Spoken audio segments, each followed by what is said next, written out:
ஆரம்பத்தில் என் பொண்ணு வணக்கம் தமிழ் மக்களே அப்படின்னு சொல்லி கொடுத்தாங்க. ஆனால் அதை நான் ஃபாலோ பண்ணாமே விட்டுட்டேன். நடுவில் வீடியோ பார்க்கும்போது நம்ம வீட்டு ஆளுங்க கிட்ட பேசுகிற மாதிரியே இருக்குது. வாங்க போங்க அப்படின்னு சொல்லிட்டு இனிமேல் மறுபடியும் வணக்கம் தமிழ் மக்களே அப்படின்னு ஆரம்பிக்கிறேங்க. அதுக்கப்புறம் பார்த்திங்கன்னா வீடியோ எடுக்கும்போது saree கட்டிட்டு எடுக்கணுன்றது என்னுடைய பாலிசி. இந்த நைட்டியில் ஷால் போட்டுட்டு அந்த மாதிரி எடுக்கிறது எனக்கு பிடிக்கவே பிடிக்காது.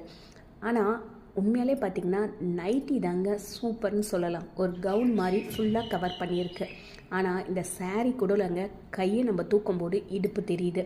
அதனால் வீடியோ எடுக்கவே தோண மாட்டேங்குது.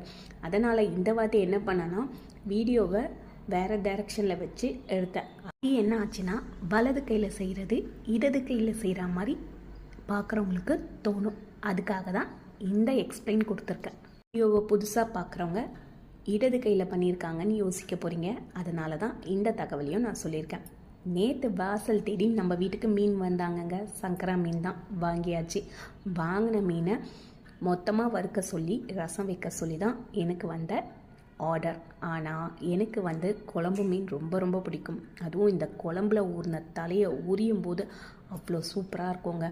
இதே வறுவல் பண்ணோன்னா அந்த தலையை அந்த அளவுக்கு நம்ம உறிஞ்சு சாப்பிட மாட்டோம். இதே குழம்புல ஊறிச்சுன்னா அதை உரியும் போது இந்த முதல் மரியாதையில் சிவாஜி சார் உரிவார் பார்த்திங்களா, அந்த மாதிரி சூப்பராக இருக்கும். அதனால் நான் எப்பயுமே குழம்பு மீனை விரும்பி சாப்பிடுவேன். என் பொண்ணுக்கும் என் கணவருக்கும் வறுத்த மீன் ரொம்ப ரொம்ப பிடிக்கும். அதனால் என்ன பண்ணேன்னா சின்னதாக கட் பண்ணி தலைங்களை எடுத்துட்டு தலையை ஃபுல்லாக குழம்பு வச்சாச்சுங்க. கொஞ்சமாக குழம்பு வச்சுருக்கேன். நைட்டு தோசை மீன் குழம்பு தான். மதியத்துக்கு இந்த வறுவல் பண்ணிக்கலான்னு நினச்சேன். ஆனால் இந்த வறுவலை நான் மதியம் வறுத்தேன்னா நான் 3, என் ஹஸ்பண்ட் 3, என் பொண்ணு 3, மொத்தம் 9 பத்தை. அதனால் நைட்டே வறுத்துக்கலாம்னு சொல்லி நல்லா பெசிரி ஊற வச்சாச்சு. நைட்டு நிறைய எண்ணெயில் இந்த மீனை வறுத்தங்க.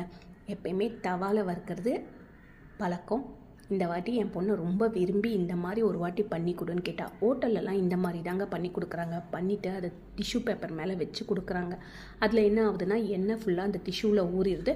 அதுக்கப்புறம் எடுத்து சாப்பிட நல்லாயிருக்கு. நம்மக்கிட்ட இப்போ டிஷ்யூ பேப்பர்லாம் கிடையாது.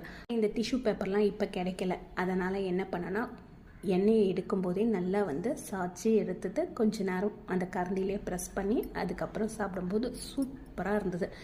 மீனை எப்போனா ஒரு தடவை இந்த மாதிரி பண்ணி சாப்பிட்ணுங்க. ரொம்ப ரொம்ப சுவையாகவும் ரொம்ப சூப்பராகவும் ரொம்ப கிறிஸ்பியாகவும் ரொம்ப சீக்கிரமாகவும் வெந்துடுச்சு. நீங்களும் ஒரு தடவை இந்த மாதிரி ட்ரை பண்ணி பாருங்கள்.